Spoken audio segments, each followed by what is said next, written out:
Today I am going to be making a scene-inspired Bratz doll. The key word here being inspired, because in the end I don't even know if she still looks scene. That'll be up for you guys to decide. This is going to be my second ever Bratz custom, and for her I wanted to use supplies I already had rather than going out and buying more stuff, which I still ended up doing this time, but not nearly as much. I decided on a blue, white, and black theme with her, as I had blue hair from my Miku custom left over.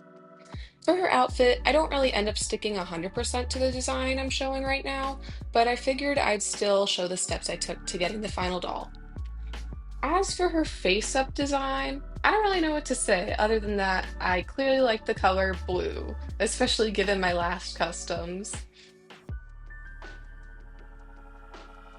Starting off with the reroot, I just used the hair that she came with as well as the shade Cupcake from Shimmerlocks. I don't know why, but I just hate rerooting Bratz doll heads. It is the worst. Like, I genuinely hate it. It is not fun. I did manage to push through it though, and she looks pretty good, so it was worth it in the end.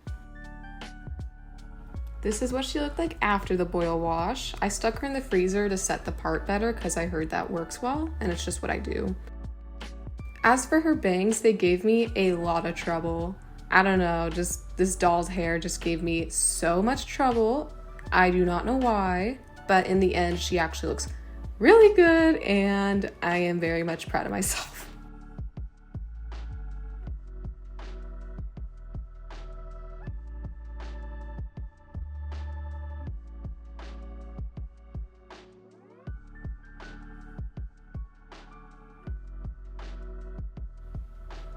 I sketched her face off camera because I cannot seem to draw on camera, but I can paint on camera. So that's chill, okay.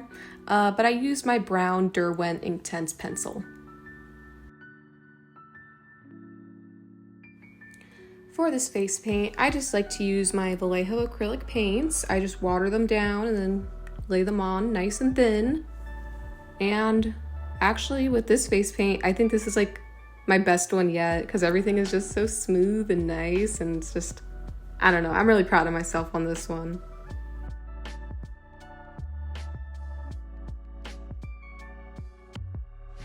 Since this is my second ever repaint with a Bratz doll, I figured I'd just talk about my experience with Bratz dolls, like just growing up and like how I felt about them. When I was younger, I got this Bratz Cat's Jade, and she was on the body with articulation. I think they call it like the party body or something. I don't know.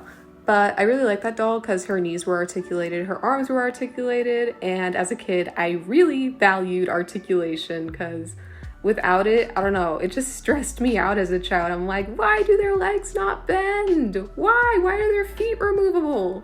I just didn't understand it. I don't know, has anyone else had that experience, or was I just a really weird child?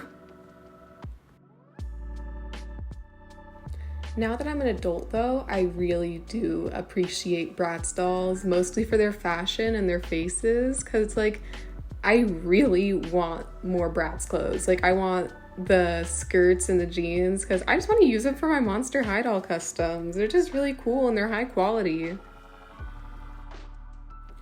As for how I view the unarticulated bodies now, like the unarticulated elbows and knees, I get that they're nostalgic for people, but I still don't like them. I'm like, give me bendable arms and knees. This is why I like doll bodies like Monster High and Ever After High. I have a bunch of Ever After High bodies that I need to get around to. But yeah, no, I think Bratz have their charm. I am definitely gonna be working on more in the future. If people like this one, I don't know. As for her face, there wasn't really a style I was going for. I think I kind of stuck more with like how people do the Monster High style, just elongated, if that makes sense.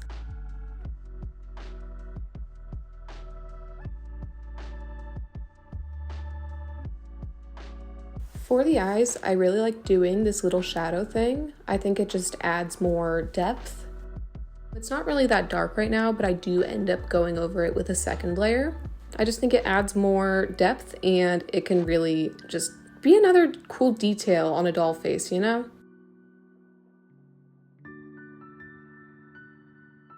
And here I am just doing the eyeshadow, and oh my god, it's so satisfying. It's just so satisfying. It's like laying down the paints for the eyeshadow. I was just like, ooh, this is working for me. Heck yeah. Oh my gosh.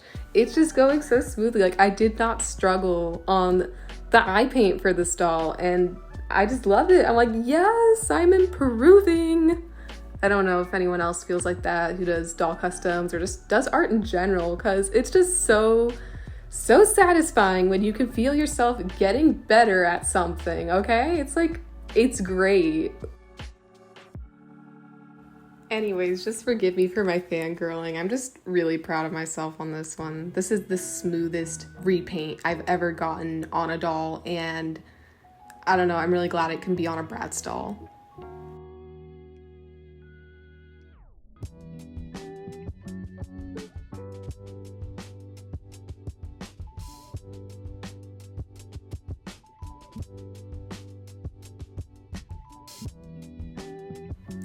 For the lips, I ended up having to do a couple layers of the paint because the first layer, I guess I didn't cover everything uniformly so you could still see through it a little bit. And then I tried to mix up some more paint, but it just didn't match the same tone as the lip shade. So I kind of just used the standard paint, didn't mix anything with it, and just covered up the lips again. And the eyebrows, they kind of gave me a little bit of trouble, and that little piece of hair kept getting in the way. I decided on brown for the eyebrows because there's already too much blue on the face, and I wanted something to match the hair at least a little bit and not deter from the makeup itself. Just when I thought that this face paint was going too smoothly, I messed up on the eye shines. I don't know how people do them so well. That first one was way too big. The second one, okay, chill. But you look at them together, it's not right. That's where I messed up. That's where I messed up. I was so mad.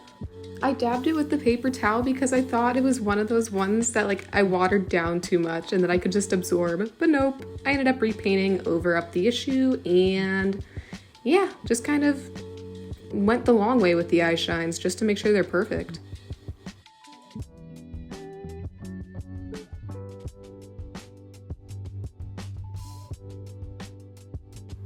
Off camera, I ended up putting teeth since this is the open mouth mold, I guess. And here I am just glossing the lips, which is probably my favorite part of a repaint, just getting to gloss everything. I'm like, yes, it looks so pretty. And it just makes the color look so much richer. I love it so much. I do not gloss the eyes though, because getting photos of them is kind of hard after you gloss them, so I just kind of stick with the lips. And here's the finished face up. I'm so proud of myself, if you can tell. For her shorts, I took apart Going Out Sasha's and used them as my pattern. Her shorts are destroyed now, so I guess I gotta make her some brand new ones. The pattern you see me drawing on now is actually my second attempt because the first attempt was a little too big.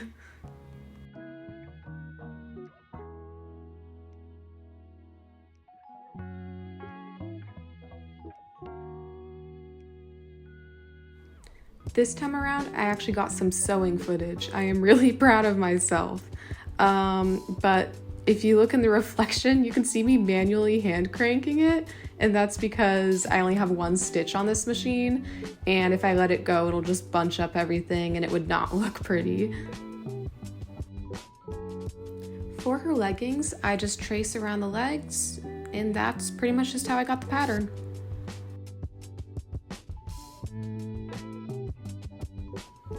I then just wrap the mesh around and then sew it inside out.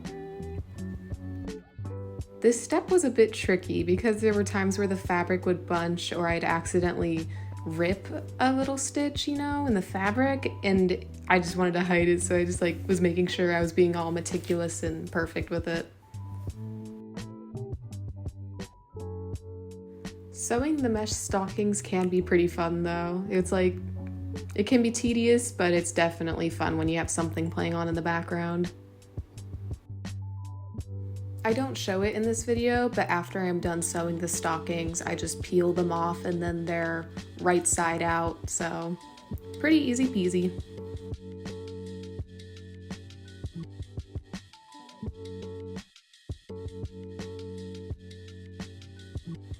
As for the gloves, it took me 2 tries to get them correctly, because this first attempt, you see, like, I'm drawing it way too close to the hand. So once I got it all sewn together, I could not turn it inside out, and I knew my mistake, and so I just went back and like made new ones.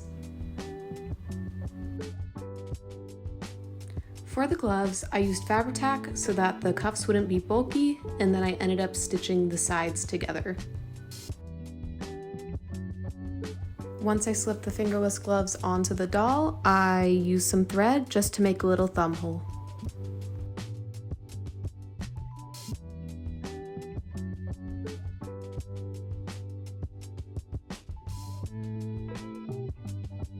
I think they turned out pretty cute here in the end.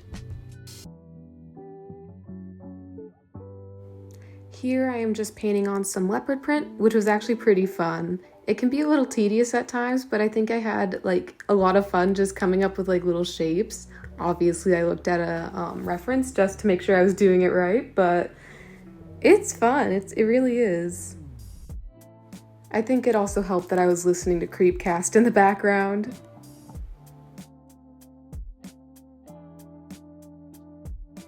For the white spots, I ended up having to do 2 layers over them because the blue kept shining through. That seems to be a trend with this project. Second time's the charm is the motto with this project, I guess, specifically with the clothes. Oh yeah, off camera, my mom made me some furry leg warmers for this doll. Of course, I had to go in with gloss on these boots. Who would I be without glossing my heels? I seem to do it on every doll just as an added protective layer.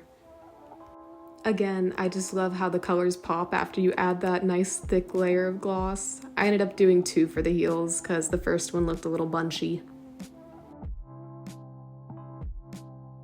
I didn't end up getting much footage of me doing the leopard print on the shirt, but I just used some watered down acrylic paints.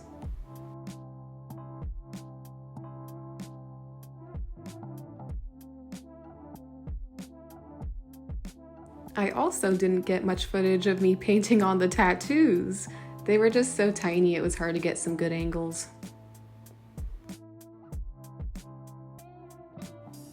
I did manage to get this arm tattoo filmed though. It's really pretty and I think I have a problem giving my dolls tattoos. I swear all of them have tattoos. I just love them. Speaking of arm tattoos though, my Thorn doll, the one with the leaf tattoos on his shoulder, he actually sold during the voice recording process of this. I'm so proud! He's going off to his new home. Oh, also this is probably a good time to mention, but I have my dolls up on Mercari right now and the link will be in the bio. I feel like Depop has too many buyer fees and I didn't really realize that when I was first starting out. I'm hoping in the future I can open up my own small shop just so the fees won't be nearly as horrendous.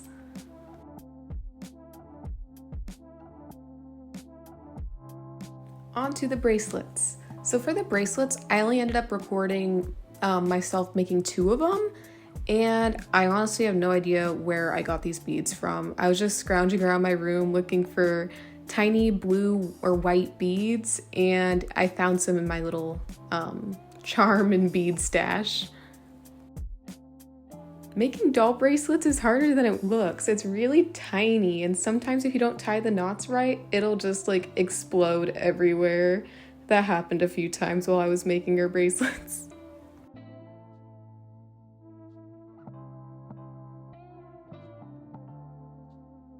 I swear, I was like triple knotting these suckers. I did not want them coming apart.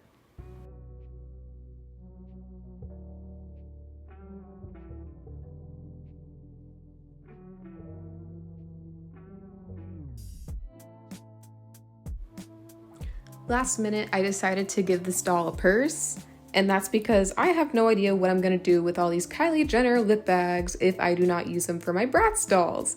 I bought a bunch of the BRATZ dolls when they were like $2 and $3 on Target because I was like, ooh, new doll bases to customize. Let's try that out. And so now every one of my BRATZ dolls are coming with Kylie Jenner lip bags, just customized to look better. And also to have a real chain because Real chains are needed on these fake chained bags. Gotta hit it with the leopard print again. It just ties the look together, okay? You gotta add leopard print where you need it. Also, rule of threes: the boots, the shirt, and the bag.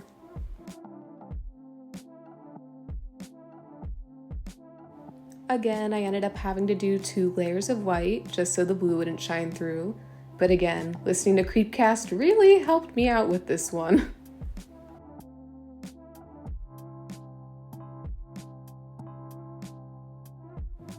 Here again, we have the mandatory hit of gloss. Again, I used 2 layers just as a protective seal, and I think it works out pretty good because I was fumbling with putting the jump rings in the purse and nothing got scratched. It was great. And as the final step, I am painting her nails blue, and then I go over it with a protective layer of, you guessed it, gloss varnish. I love that stuff. Painting doll nails can be very tricky. I messed up like a few times on these ones. Like BRATZ nails are super tiny. I thought Monster High nails were tiny. But these ones don't really have like a proper nail outline.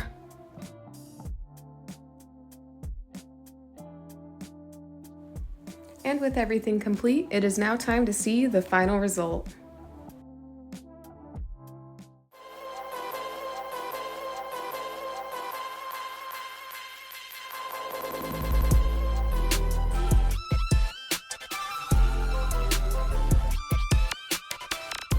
I think she turned out amazing. Off camera, I made her some hoop earrings, and I don't know, I think that just really added to the look.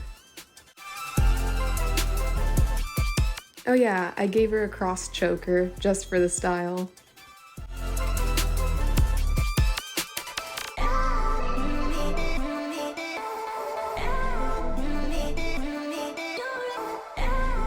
Anyways, I hope you enjoyed this video, and please be sure to like, comment, and subscribe.